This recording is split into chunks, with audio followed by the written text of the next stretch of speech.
भाषालाई बुझेर आज म मेरो पहिचान बनाएको छु। तर कति विडम्बना पनि छ, हिजो आज विदेशी भाषालाई प्रयोग गरेर आफ्नो भाषा बिगारिँदैछ। यहाँ 2-4 अक्षर पढियो भन्दैमा आफ्नै भाषा बोल्न लाज हुन थालेको छ। आफ्नो भाषा बोल्दा अज्ञानी अनपढ भइन्छ अरे। आफ्नो भाषा शुद्धसँग उच्चारण गरे गाउँले अनि पाखे भइन्छ अरे। यो भ्रम पैदा भइरहेको छ। आफ्नै भाषालाई प्रचार गर्न हिचकिचाउन थाल्छ। आज अंतर्राष्ट्रीय मातृभाषा दिवस पर मैं नूतन सरौती सबको घणो घणो स्वागत करूँ। बहुभाषिक कवि गोष्ठी पुस्तक विमोचन एवं सम्मान समारोह में मेरो आज को शीर्षक है भाषा। और यो विषय ही मैंने बहुत कीमती लग्यो, क्योंकि किसी भी प्रांत या देश को विकास के लिए एक भाषा ही होवे है जो कार्य और व्यवहार दोनों में सुचारू रूप से चलाने के लिए आपको बहुत महत्वपूर्ण एक स्थान रखे है। वास्तव में भाषा इस प्रांत या देश की आत्मा या प्राण हुए, क्योंकि भाषा में राष्ट्र की भावना व्यक्त हुआ और इसी आधार पर इस राष्ट्र को विकास भी हुआ, ज्ञान को संचार हुए। आज टेक्नोलॉजी को जमानो है। मैं आज जो बोलना चाहूँगी कि मैं टेक्नोलॉजी ना हिंदी या मारवाड़ी में भी बोल सकती, लेकिन टेक्नोलॉजी वर्ड क्यों एक इंग्लिश को यूज़ हो मेरो यो थोड़ा सो सोच एक अलग ट्रैक पर है कि जरूरी को नहीं कि आज अगर मैं एक वर्ड टेक्नोलॉजी यूज़ कर रही हूँ तो मैं अंग्रेज की दुनिया में या अंग्रेजी भाषा में विलीन हो गई हूँ या मैं मेरी संस्कृति ना छोड़ रही हूँ। आज टेक्नोलॉजी को जमानो है। अगर एक इंग्लिश भाषा जहाँ हिंदी मारवाड़ी मैथिली जहाँ भाषा है वहाँ ही अंग्रेजी भी एक भाषा है। इस भाषा ने भी सीखना में कोई भी नुकसान को नहीं, लेकिन अपनी मातृभाषा का लिए जो आपने मन में सम्मान होना चाहिए भी सम्मान का सागर अगर एक भाषा के रूप में बिना आप सीखा हाँ तो यह अपनी एक उपलब्धि ही है। तो आगे की जो मेरी जो भावना है भाषा के प्रति वह मैं इस तरीका से बताना चाहूँगी। घनी सारी भाषा तौर तरीका भी घना है, शब्द घना बिका शब्द कोश भी घना है। किसिम किसिम का फूला ने जब साथ पिरोयो जावे है बहुत ही सुंदर माला बना, यही विविधता में एकता कहलावा है।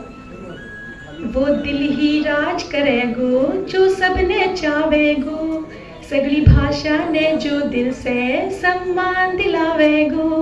वो दिल ही अलग अलग जगह की अलग अलग है बोली, जितना धर्म का लोग अठे और कठे ही को नहीं।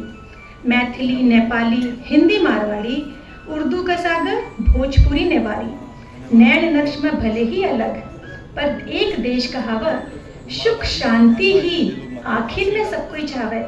वो दिल ही राज करेगो जो सबने चावेगो, सगली भाषा ने जो दिल से सम्मान दिलावेगो। वो दिल ही देवता सबका अलग अलग पर श्रद्धा हमारी एक है। पहनावो चाहे अलग पर धरोहर हमारी एक है। नाच गान को रूप अलग पर नियति हमारी एक है। प्रांत चाहे वो अलग पर सत्ता हमारी एक है, क्योंकि वो दिल ही राज करेगो जो सबने चावेगो, सगली भाषा ने जो दिल से सम्मान दिलावेगो। वो दिल ही हमारी सेना का वीर हो या खेल का होवे खिलाड़ी, राष्ट्रीय स्तर पर सब एक है।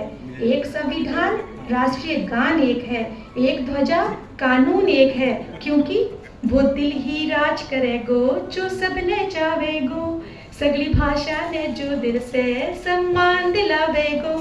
वो दिल ही आपा फुलवारी का फूल निराला, रंग बिरंगा न्यारा न्यारा, सब हाँ कीमती सब हाँ प्यारा, सगली भाषा फुलवारी सी मनमोहक बारी न्यारी सी। फिर भी चक्रव्यूह में फंसा हुआ इंसानियत से दूर खड़ा, तू मैमे का कटघड़ा चारों ओर बस दिख रहा। पर वो दिल ही राज करेगो जो सबने चावेगो, सगली भाषा ने जो दिल से सम्मान दिलावेगो। ग्रंथा की भी बात करा तो अलग अलग और हरिया में सारा उमरिया बीतल हे बुढ़ऊ है और हरिया में सारा उमरिया बीतल। आज बुझाता कि जिंदगी अजोर हो गई, आज बुझाता कि जिंदगी अजोर।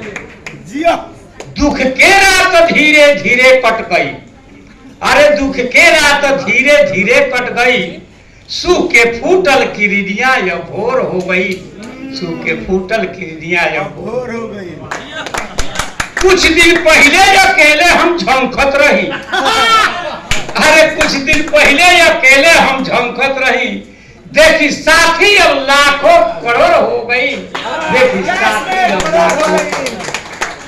समय के ही कैसन बा चौकी चलो, मजा आ गई। देख के हिया में खुशी के हिलोर हो गई, देख के हिलोर हो गई। तो आई थोड़ा सा अपने लोगन के सुना रहल बानी कि का कही, देखी लोगन जवानी चल गई, देखी लोगन जवानी चल गई, बागल बुढ़ारी, आहार मास सब देख के लटकल पाक गईल मोचदारी। भइल मुश्किल बा, एक दिन चलल भइल मुश्किल बा, देहिया भइल कबाड़ी। आ कौनो ठेकान जिंदगी के नहीं के कि खुल जाई अब बुढ़ऊ के कम काहे तो दे रहल बा टीटी सीटी, एमे के टीटी जे बड़न अब दे तारन बीच जे चलो दे रहल बा टीटी सीटी, लाल झंडा फहरावता, आ सिग्नल हो गई डाउन, ड्राइवर गाड़ी अब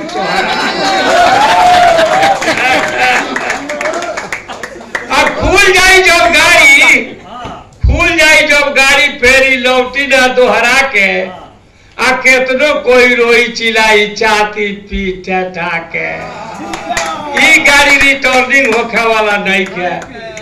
लेकिन अब हई गाड़ी बा प्लेटे फार्म पर देखी, ई अब हई गाड़ी बा प्लेटे फार्म पर, अरे हई विक्रम जी से कुछ ले ली रउआ लोग,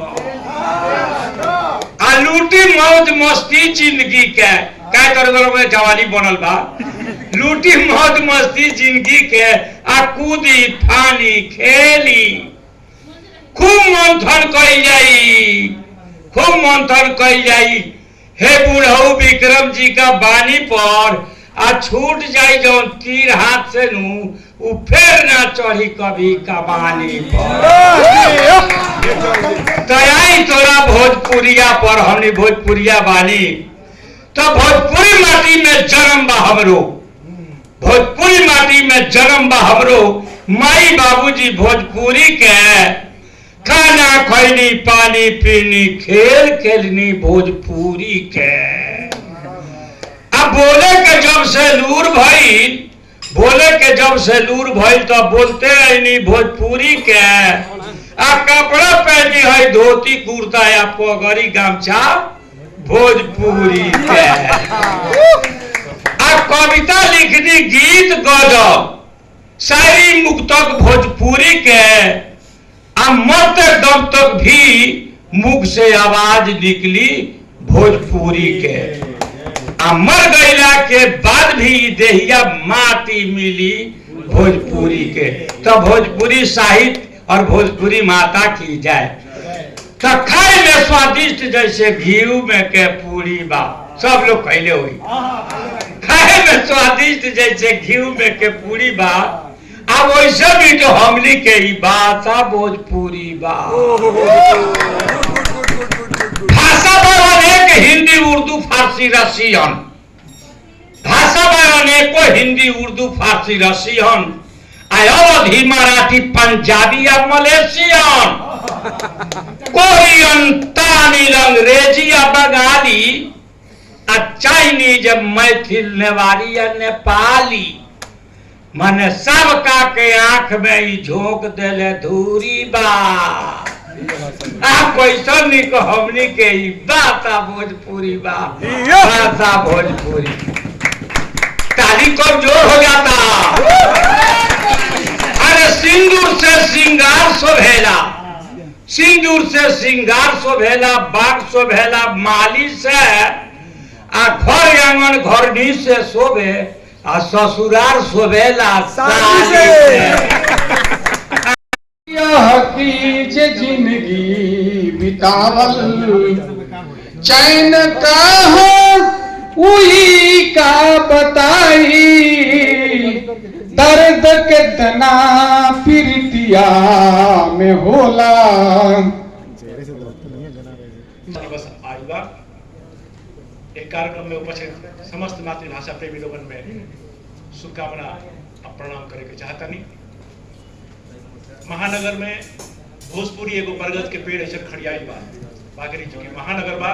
महानगर में विभिन्न भाषा के पौधा उग रहा डीबी सब छिड़ियाई बा। मध्य प्रदेश में ई महानगर मातृभाषा आंदोलन के अगुवाई कर रहा बा। आज हम कवि गोष्ठी में एक बौरो खिलाड़ी के रूप में आए बानी। एक खतरा कि कवि गोष्ठी के सूची में हम ना रही। मैथिली के जो लोग पहले से नामजद रहा वो लोग समय में ना आवे सकल। सूत्रधार कहलन कि अपने के कविता एगो लेके आवे पड़ी। व्यक्तिगत रूप से हम नेपाल के विभिन्न मातृभाषा में कविता लिखेली। आई मैथिली लेके आई बनी। थोड़ा गंभीर काम के बाद कविता का शीर्षक बा समवामी युगे युगे। गुम सहित बहित नदी डायर पर संत्रस्त बैसल कौआ उदास चौबटिया गर्भश्री लगावल उन्मत्त वर्तमान स्वयं सा चोरा लुकी खेलाय प्रतिध्वनित होवा में असमर्थ शब्द सब ई लोक कथित आ रही गेल जे बालक कहित अछि ओ नांगटी अछि। गुमसुम बहित नदी डायर पर संत्रस्त बैसल कौआ उदास चौबटिया गर्भश्री लगावल उन्मत्त वर्तमान स्वयं सा चोरा लुकी खेलाय प्रतिध्वनित होवा में असमर्थ शब्द सब ई लोक कथित आ रही गेल जे बालक कहित अछि ओ नांगटी अछि।